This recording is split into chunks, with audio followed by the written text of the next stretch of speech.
right, guys, it is Blockchain coming at you with another technical analysis update. For those of you who are new to my channel, my name is Corey, aka Blockchain, and I am primarily an Elliott wave trader in the crypto and traditional markets.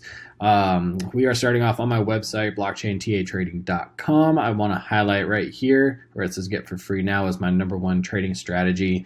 It is consistent, profitable, reliable, and applicable to any market. Click the little get for free now, and I'll actually send you a video demonstration of how to set it up and how to use it. And then, of course, we offer the premium Discord, and just by 7up, you actually get a 7-day free trial. So that way you can get in, see what it's about, make sure it's going to be beneficial for you. Let's take a quick sneak peek inside. So we actually have Freedom, which is actually he focuses more in the traditional markets. He's actually doing a $100 challenge right now, meaning that he started his account with $100 in it about a week and a half, maybe 2 weeks ago, and he's got that bad boy up to 900 and sharing all of his plays and his calls, right here in this channel as well. We also have the crypto signals as well. So if you're looking, a great example is some scalps here. So we actually got some juicy calls with Bitcoin at 57, 228, taking profit 57,700, 57,700, flip to a short at 58,000, take profit 57,870, take profit 57,488. I mean, you name it. ETH, same thing. Between, flipping long, 34.98, take profit 35.25, 35.59, so on and so forth. And if you don't believe me, don't take my word for it. We got definitely members in here making money. Guardian, he's up 8K, and just a couple months from the signals in here, which is all good to hear. And then we also have, let's see.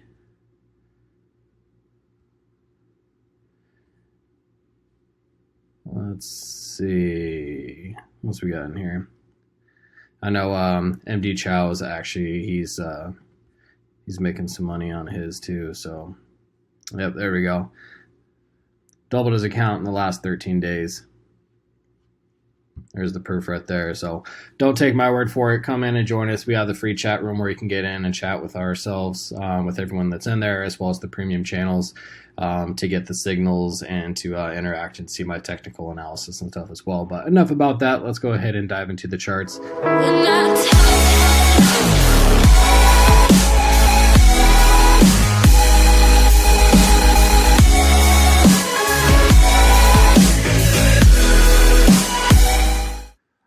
All right, guys. We're going to start off on RIOT.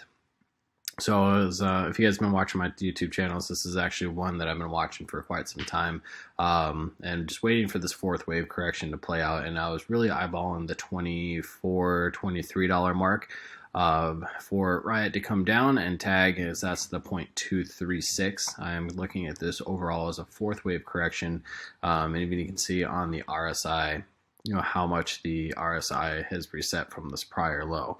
So even this, what I'm counting, this is a wave 2, and the prior low on the daily, the RSI is actually lower than what it was on this wave 2, and we can definitely have a bit of bullish divergence play here.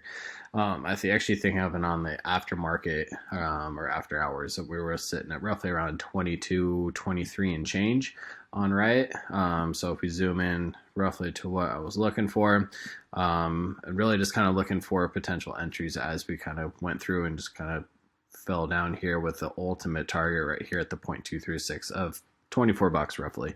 And if we're at 22, 23, with this little slight wick below it, that's totally okay, and totally acceptable for, what we're looking at least what I'm looking at here. So, I actually am pretty excited about it, as it was a bit of a wait for it to come down that low. So we'll see, if we get a nice little bounce off of it, really tomorrow. So Thursday morning, and see what kind of reaction we go from there. So that's what ultimately we're looking for, but looking for that $24, $23, $22 area to hold as a pretty decent and significant area of support, and to get a nice little bounce off it with as low as the RSI has gone, as well as market liberator here looking like it's ready to print a nice little buy signal, and hopefully take off to the run in, as I do have roughly a $300 target set as a higher high for RIOT as we go through. So I'm really looking for $300 up to potentially $700, you know, depending on how overextended things get, if it does get that high. So super excited about this one. So we'll be watching that one. Let's take a quick look at some Doge. All right, so this one was a little interesting as well. Obviously, with the overall market today, we did have quite a significant sell-off in regards to Tesla no longer taking Bitcoin, and it'll be exciting to see in regards to a Doge aspect if they then accept Doge, because SpaceX now actually accepts Doge, and they kind of hinted at that before. So overall for the move up, I'm looking at this as a 1, 2, 3, 4, 5. So overall 5-wave completed move right here. So 1, 2, 3, 4, and this would be the 5th wave, an overextended 5th wave within the 3rd right there, and then the 5th wave. So overall for a wave 1, wave 2. And this ultimately would end up being like a wave 1 out of the wave 3. So it'd be our 1, 2, 3, 4, 5, and ultimately get us up here to $14 for a wave 3 for Doge. And definitely, you know, I think it's doable, and I think it's definitely possible, especially again looking at the daily. As you can see, we came back down and we are testing the volume band on the RSI as well. We have a higher low with a lower low on the RSI as well. So again, kind of printing out that bullish divergence, and just looking for that support to hold right there at the R1, which was 39, which it did. Got a nice little bounce up, and 43 is the next support zone on the daily here, which looks like we are roughly back at 43.3, 43.1. So yeah, just under it. Looking for that next area of support to hold. But all in all, I think it's part of a healthy consolidation, a healthy little reset. Not super bearish by any means, even though we had a pretty significant move to the downside today. So looking again for this area to hold, maybe consolidate a little bit, and then take back off to the races to the north side. EOS was a pretty interesting one. I was looking for 1170 to hold on the smaller time frame from this move to the downside.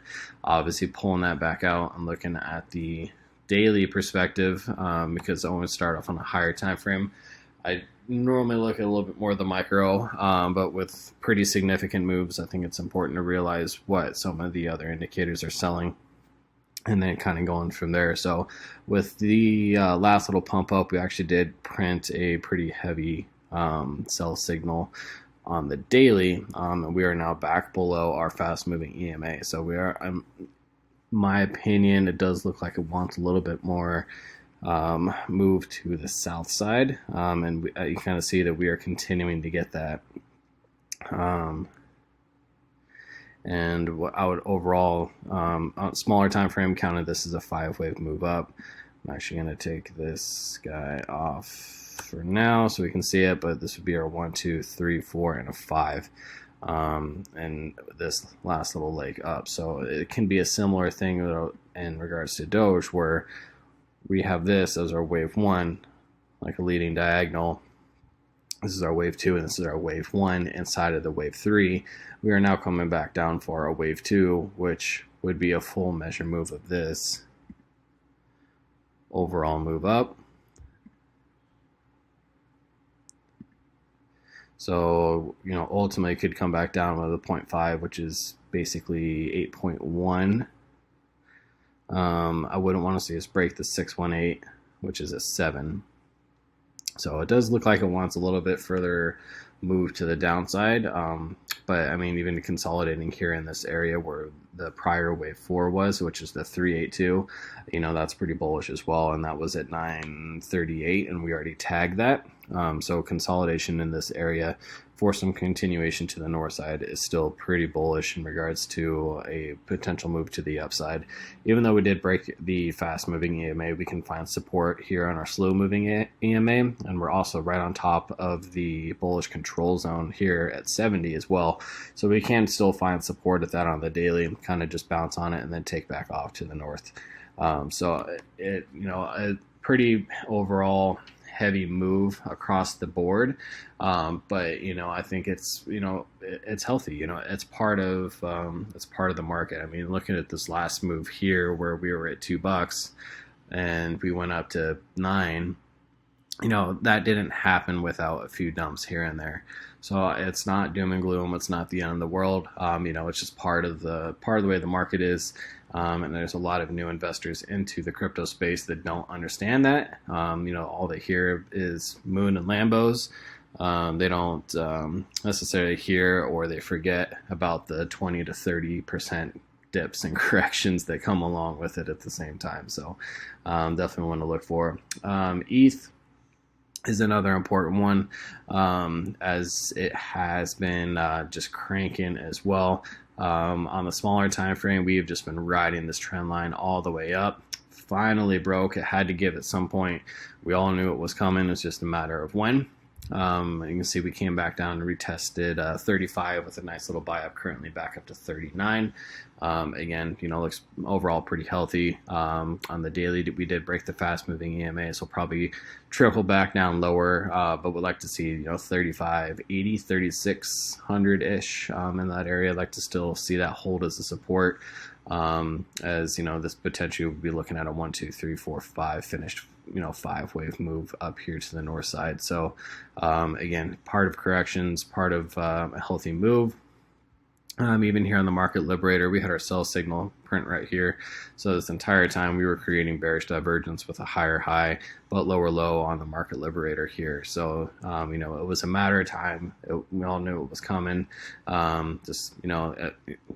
Matter of when, right? So that's why I'm overall across the board looking at this as more of a buying opportunity. So kind of letting things calm down for a little bit, let it establish some support zones, and then look for the proper signals to go ahead and jump in on some long areas. And the last thing I want to cover, of course, is the mighty / not so mighty at the moment Bitcoin here. So with this move down, I was looking at this potential as a 5-wave move up with a wave 2 to look at for continuation onto a 3rd wave up. That is now off of the table and no longer an option to look at.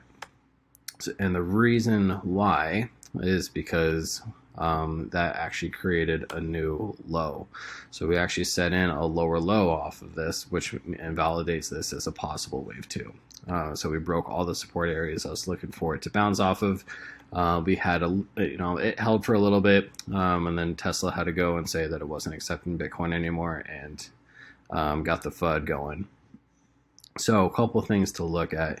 One of them is overall this trend line right here. Even that was probably pulled back a little bit from where it could have, would have, should have been. And again, large time frames, so seeing a lot of little count in here, so ignore that. I'm just looking at a higher time frame scale.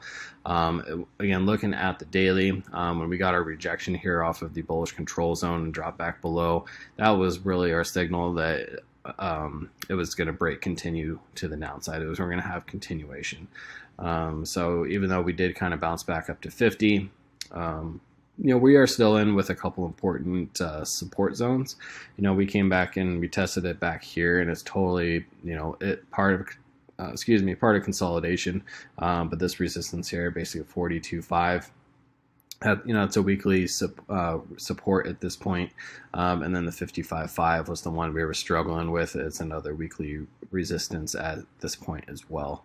And overall, I'd be looking at it as, this would have been a nice little flat correction here with an ABC, with this being the C wave down. And I think we're turning more into a complex with a WXY, probably, I would say, which is just a 3-wave, 3-wave, 3-wave. and that's it's okay. It's a fourth wave, and what is again a little bit interesting in regards to this aspect is we had a super low on our RSI, currently at a higher low, but we had a lower low on price, and we had a nice little I think a $5,000 buy up. We dropped down to 45K, and we're back up to 50 already. So the bulls are trying to step in, and they are trying to protect some territory here. It's just kind of turning a little bit more into a complex correction. So we can change that up. Again, we'll look at more of this as a WX and a Y. And if we pull our fibs overall,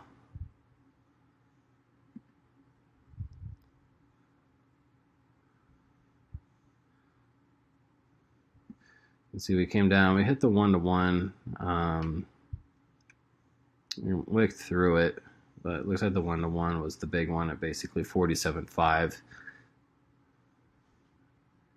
So it'd be interesting to see if that holds. So we still can, dip back down and, retest it as support. Wouldn't surprise me if we don't. So we can still be looking at that aspect of it. And then we also have the 1.236 back down here at the weekly support, basically at 42.6. So these are the couple areas that I'm looking to hold. Even if looking at a smaller time frame, if we dive into the hourly on this piece,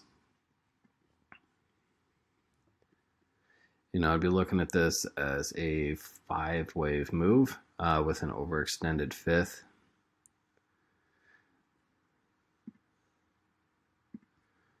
So right here, basically over 1, 2, this would be our 3, 4, and then 5. So kind of, I guess, going off as like a leading diagonal potentially. For a further continuation, this would have to be the 1. This would be a 2. This would be a 3, 4, and then a 5, and have another leg down to come back down, potentially test 42. But another thing that Bitcoin is famous for is to come in and set a slightly lower low on some of these moves, which it did.